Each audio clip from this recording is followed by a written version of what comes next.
to Business program. Hey, Jason, it's Jeff. I just want to see if you're going to join us. No problem. We'll see you soon. Thanks. Bye. All right. He's joining too. Anyway, sorry about that. So we have today's meeting, and let me just call roll real quick. Mayor Patrick Quinn. Here. Mayor Pro Tem Castriata. Here. Mike Salter, not here. Let's see, Sam Mike's Taylor. not here, Jeff, but I can be his proxy. No, that's all right. We're fine. We're not going to make you do anything, Deb. Sam Taylor's here. Let's see. Did Jason join yet? Okay, let's go through our private sector folks. Jesus. Here. Okay. Marianne's not here. Larry Cooper. Here. Jeff Romine here. Marianne Williamson. Hi there. Sorry, we're doing a filming for the Heart of Broomfield today. That's I'm fine. okay. You are perfectly fine. You don't need to We'll make it apologize. quick. Okay. And everybody's gonna be off really quick. Okay, All right, sorry. let me share my screen right now. Yes, Dean. All right, let me go. Dean's here and Deb's here as staff. Also, do you see my screen now? Yes. Okay, so here's our agenda, other than I put the wrong date at the top, but I can fix that officially. As a reminder, we have 54 submittals. At this point, we received another one late last week. 49 have been scheduled and completed inspections, 48 certifications, and one is pending, which we'll be considering today as a committee. We do not have any current complaints or concerns that have been expressed or shared with us. So we're good to there. And then while we have people, I'm going to jump down to number 3 and come back to committee discussion. So of the, so let me share it. Let me switch this. I got to stop sharing for a second. Sorry, I just know everybody's kind of, oops, wrong one. Sorry about that. Here it is. All right, share screen again. Share screen. All right, you should see the list. Here's the current list of our B2B certified businesses. I will just kind of scale through it. I sent it all to you last night in part of the email. Yeah, I found it. I found it. And you will see one that is highlighted in blue, which is Roots Restaurant. Roots Restaurants, we have completed the application review. We've completed the inspection, and as the B2B program team, we have recommended for consideration of them to be a certified business. So I'm going to stop sharing screen. I'm getting really, now the mayor's got me challenged to go as fast as possible. I'm just kidding. You're batting 1,000. Well, I'm trying, sir. All right, so let me now go back to this and stop sharing screen. Okay. So the only application before us today is Roots Restaurant. Does anybody wish to pull any businesses off our consideration list for today? Hearing nobody, therefore we'll move to a vote. All those in favor of, please unmute. All those in favor of certifying Roots Restaurant as a B2B business, please say aye. Aye. All those opposed? None, so they have passed. I do want to take a moment though and actually ask, for those of you who can stand for a few more minutes, now that I've been incredibly quick, I do want to give you an update and provide a little bit more information. So I'm going to go back to share screen now.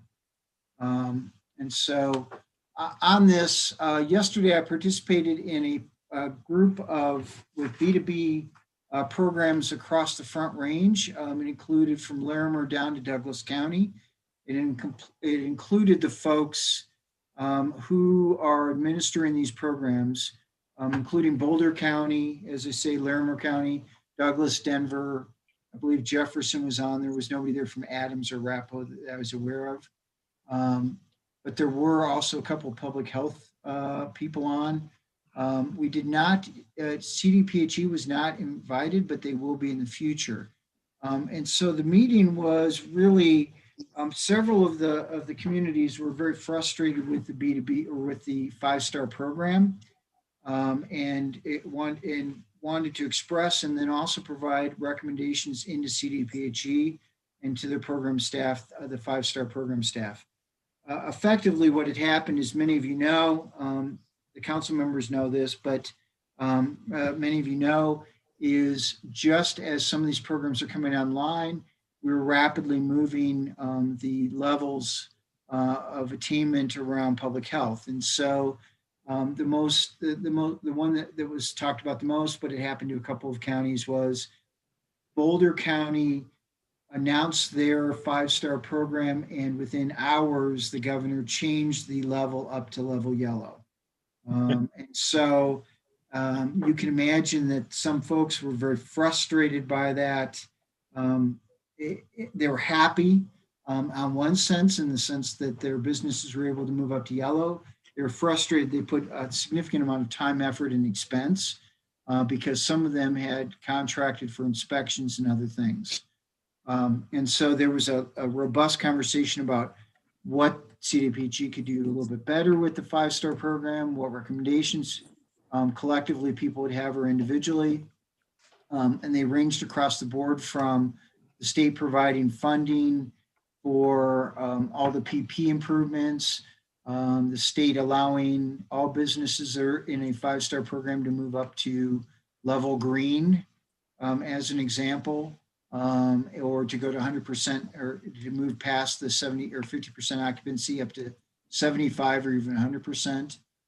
The only one that I expressed any comment on, I didn't really comment anything else, was whether the state would consider adjusting the table distances, because that's the one comment that we've heard most significantly, that as we've moved through the levels, that the table distances has remained effectively the same at 6 feet. And a couple people have expressed 3 or 4 feet as an option. And so I just said that was the only thing that we had heard also, was that was the primary concern for some businesses, is as they've been able to move up and demonstrate that capabilities of what that table distance is. At the same time, from my conversations with Deb and others, we also recognize the importance of that social distancing, wearing face masks and washing hands. So those are the 3 key elements. And so the table distances are an interesting issue, because we're not necessarily having people be 6 feet apart. We're having the tables be rim to rim 6 feet apart. And as Deb and I've at least talked about, is if you think about, you're sitting at a table, the person across from you is in your party, but the person that can see you the most directly, therefore further, is probably about 10 feet or 12 feet away. And so it's only when you turn your head, perhaps to pick up a napkin or something. So anyway, I'm not suggesting anything other than to say that that's what those communities were all concerned about and expressing. It includes Chamber of Commerce folks as well as administrative folks. So I'll just stop there to say and ask the committee members if you have heard any comments, or we're not necessarily advocating either as a B2B program or 5-star program or in any other way at this point, but I just wanted to hear if there was other comments that you had that might be things to be considered for improvements to the 5-star program or our local version. So I'll stop there. Well, that's interesting, because now what a neighbor of mine kind of makes sense. They went to eat at Vinca, and they might have been outside in an igloo, but they noticed the indoor was full. And but I said, well, the tables are probably 6 feet apart. She goes, the tables might have been, but the people weren't. And since I haven't been there, now it makes sense. What she was seeing is that it's from table end to table end. That's all. Yeah, if I can ask you, Yes, sorry, go ahead. I was just going to respond that when we were in level red, some of you may recall that at that point, the table distances were 10 feet from rim to rim. which perhaps would have given 6 feet distance between customer to customer. I don't know. But once we moved into orange, it was the 6 feet table distance, and it's rim to rim, Mayor Pro Tem. So, but no, at this point, everybody in Broomfield, as far as I know, and I believe everybody in these other counties are still maintaining the 6 feet rim to rim distance. Just to follow that through. Sam? I was just curious if you or maybe Deb has some data. What was a typical distance of a table pre-COVID? I mean, how much room made it comfortable for a dining area? Deb, do you have a sense of that? I mean, obviously booths are back to back, but Yeah. So Deuce? sorry. So tables, I mean, tables probably 3 feet apart. But I mean, Okay. like in the, if you were talking table to table, but I mean, like in a booth, you're still sitting behind somebody else, when they're attached. right. So personally, as the levels have gotten better here, it hasn't affected, like, for example, my restaurant, because we still have to be 6 feet apart. So as we move level to level, whatever, like I'm still the same, I still have to, because I can only fit what I can fit 6 feet apart, which is, which for me, I got zero complaints. I'm happy the way it is. And I feel like it should stay 6 feet apart, even though, because it's the best, for us to keep moving forward in the long run. I think if we move to like 3 feet apart or 2 feet apart, it's just gonna, people are gonna get, if somebody's has COVID and they don't know about it, they're gonna pass it on to other people. Right. So, I mean, I understand businesses because customers come in and like, oh, so you guys moved up a level. What does that mean for you guys? It means zero, I still have to be 6 feet apart. I still have to be, so I mean, all it does is, but it does help because it eases people's mind, customers like, oh my God, we moved up a level. We can go out now, we feel a little more like we can socialize a little more. I mean, as you move up levels, you ease people's minds. That's what it does to everybody, right? Which Yeah. it allows them to go out more or to shop more or to buy more to-goes, whatever that means. It frees their mind a little more. So that's what all the levels have been doing to my customers, is what I'm seeing. But So I even would though, Sam, just also, so from running a restaurant in the past, 3 feet is when tables are 3 feet apart rim to rim. That's when you walk into the restaurant and the server can't get behind you if there's somebody sitting at the other seat. And so they have to kind of wiggle through. At 4 feet, that's probably a normal width for people to walk by, and you wouldn't have to hit somebody's chair. The reason why at least what we were hearing yesterday on the phone call, the reason why some people are advocating is to Jesus's exact point is he's constrained. He can't get to the 50% level because his physical dimensions of his restaurant won't allow him to get up to 50% capacity with the Right. 6 feet. So some are advocating to get up to the 50% occupancy level. You'd have to be more in the 4 feet range. I am not here to suggest that that's what we should do. I'm just informing you of that, and as to prod if there's other questions. So for those of you who may have to cut out, please think about this question and send me an email if you'd like, and just say, here's some other ideas or some things. We're not taking a position, and that's not my role, but I just wanted to make sure everybody knew that a number of counties were very frustrated, in part because some businesses literally went through this whole inspection, went through everything. Like in Denver, as an example, they had people that got certified 2 days before, and so they had 2 days at this level. We were very fortunate because we moved so quickly that many of our businesses got 4 to 6 weeks. But in other places, that's what the frustration level you're hearing is. Other comments? Yeah, Well, I want to hear from Jason and Deb before I may offer an opinion. Sure. I was Jason? just gonna- Oh, Go ahead. sorry. Go ahead. I was just going to add that I think I'm not able to say what, if anything, is going to change related to the business to or the 5-star program but I think Jeff's right. It's certainly important to provide our feedback as these discussions are going on. the one thing that I did want to offer is that I think regardless during the month of March, what we're understanding from the governor's office and the state health department is I do think there will be another round of some, stakeholder input, because they are going to be looking at this dial framework that we're currently operating under. And I think the intention is to use the month of March to retool that, so that as we're heading into April, even potentially we're looking at an updated framework in terms of, you know, are we still in this color coded levels? Is there going to be some adaptation to how we're approaching COVID restrictions going forward? So I think there'll be more to come on that, but regardless, I think it's important for us to participate in any of those opportunities that we have through your various channels to provide input, because I think all of that will look different as we head into the spring. And so if we can influence that, that's helpful. And as you, I think as everybody saw, Jason's mic isn't working. So Jason, if you have any comments, go ahead and type them. Marianne, have you heard anything from anybody?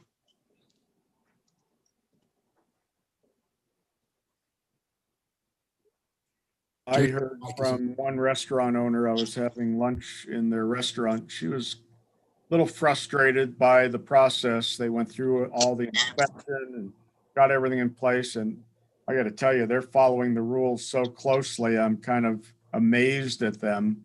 But I mean, they're doing everything plus more than I expected at their restaurant. But they went through the whole certification process. And then I walked in, sat down, and the owner walked up to me and said, "So what does this mean for us? Do we get to move to some other level?" And I'm like, "I have no idea." Well, sometimes we don't either, Larry. So, but One other thing, Jeff, if I could add. sure. Oh, absolutely. I'm sorry. So obviously on Monday, we were able to move into blue level restrictions, which, as Jeff already noted, does not at this point open up any additional opportunities to our certified businesses. If we go back to yellow, it will offer that advantage that the certified businesses will be able to operate in blue. From what we're hearing, the state, as you hopefully know, in Broomfield, we've already met the threshold of 70% of our 70 plus population has received the COVID vaccine. The state's closing in on their milestone, and I think we'll be there over the weekend or heading into next week. And so if for some reason we are moved back to yellow, it will provide the opportunity for our businesses who are certified to operate under blue level restrictions. We're watching the dial. We're still in blue. Our case incidence has ticked up a little bit. I would say, you know, the major trends there are, you know, we have seen a number of cases associated with childcare, schools, and sports related activities connected to schools and clubs. So that's one area that we're keeping an eye on and providing a lot of technical assistance to those partners in the community for mitigation. The other thing I will say is just to provide some information in the process. The way the public health order is worded is that if our metrics were to go into yellow and to stay there for a week, we would enter consultation with the state health department. And so it's not an immediate move.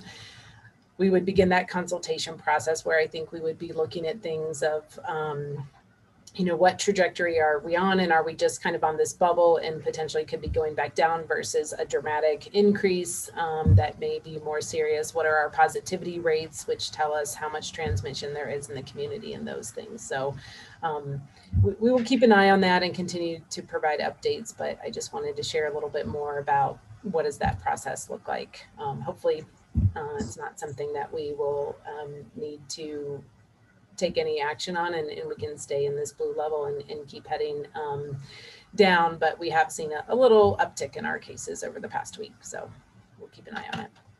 Yeah, not that it's relevant to back to business, but so the sports outbreaks, they're informing the parents of the schools that this is happening? Because I noticed a drop off in the emails from the parents insisting that sports continue as normal. Yeah, so generally how it's handled with the schools is our public health department would have direct contact with any individuals that are directly affected, either because they are a positive case or they need to move into isolation and quarantine. And then the schools typically would handle more of those group or general communications to the school community. So it is a partnership, but there have, like you said, there's been a lot of emails and communications that are circulating out there. And I believe the schools are taking the lead in communicating with some of those parent groups. And then we're certainly providing support from what are the implications of the actual cases that we're providing. Hopefully that answers your question. It does. Thank you, Deb.